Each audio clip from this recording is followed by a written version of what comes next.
Ujaran kebencian.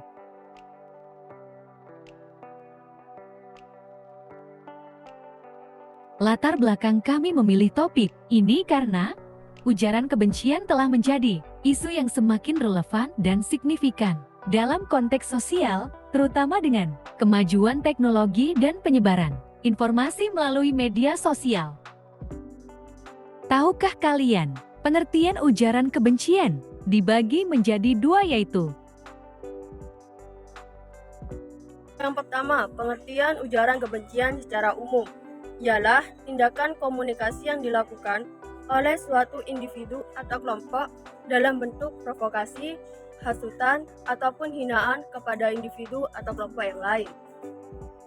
Dan yang kedua, pengertian ujaran kebencian secara hukum ialah perkataan, perilaku, tulisan, ataupun pertunjukan yang dilarang karena dapat memicu terjadinya tindakan kekerasan dan sikap prasangka entah dari pihak pelaku pernyataan tersebut ataupun korban dari tindakan tersebut.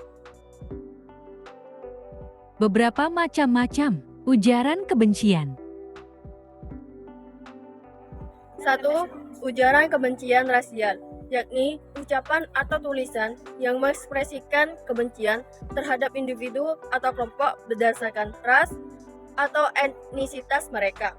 2. Ujaran kebencian agama, yakni ucapan atau tulisan yang mengekspresikan terhadap individu atau kelompok berdasarkan keyakinan agama mereka.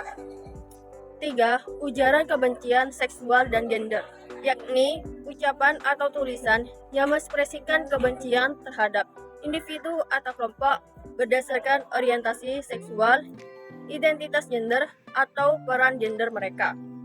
4. Ujaran kebencian etnis, yakni ucapan atau tulisan yang mengekspresikan kebencian terhadap individu atau kelompok berdasarkan latar belakang etnis mereka. 5.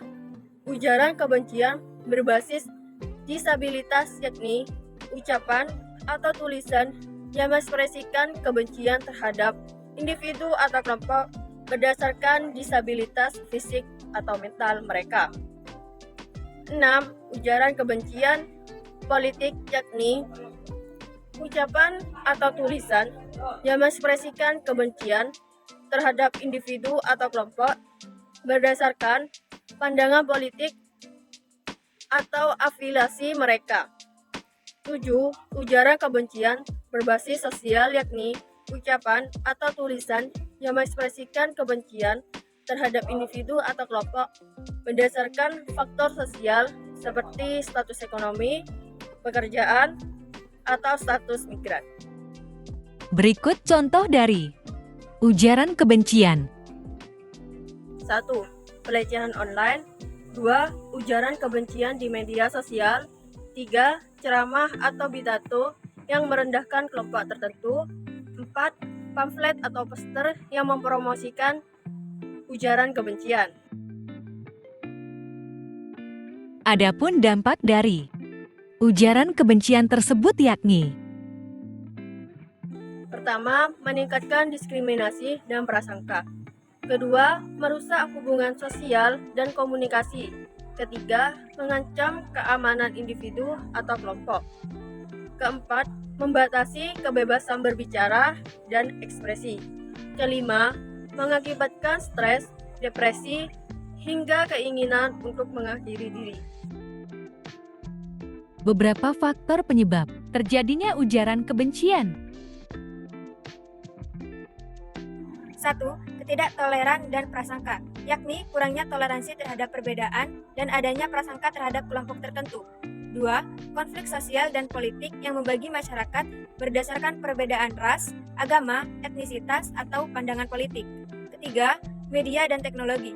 Kehadiran media sosial memberikan platform yang mudah dan luas untuk menyebarkan ujaran kebencian.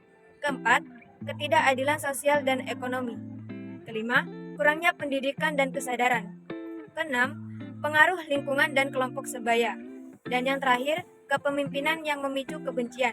Yang dimaksud dari poin ini adalah kepemimpinan yang memanfaatkan perbedaan untuk memperoleh dukungan politik atau kekuasaan yang dapat memperkuat ujaran kebencian dalam masyarakat.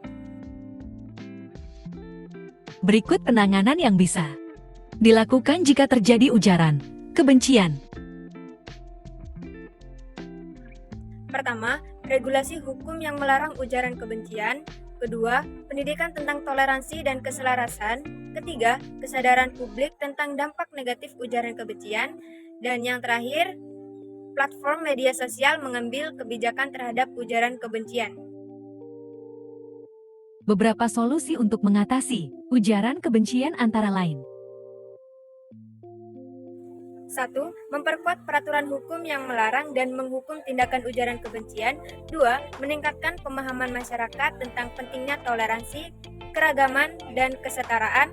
3. Mengadakan kampanye kesadaran publik yang melibatkan media, tokoh masyarakat, dan organisasi non-pemerintah. 4. Platform media sosial harus mengambil langkah-langkah proaktif untuk mencegah dan menghapus konten ujaran kebencian.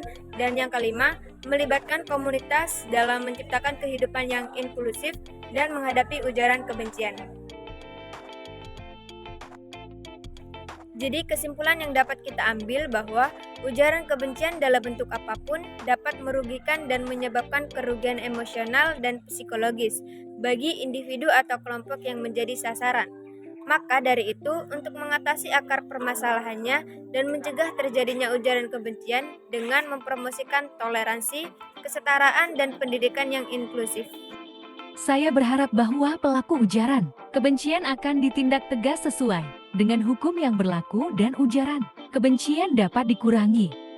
Dan harapan saya adalah terciptanya masyarakat yang toleran, di mana semua individu dihormati dan dihargai. Sekian dari kami. Terima kasih.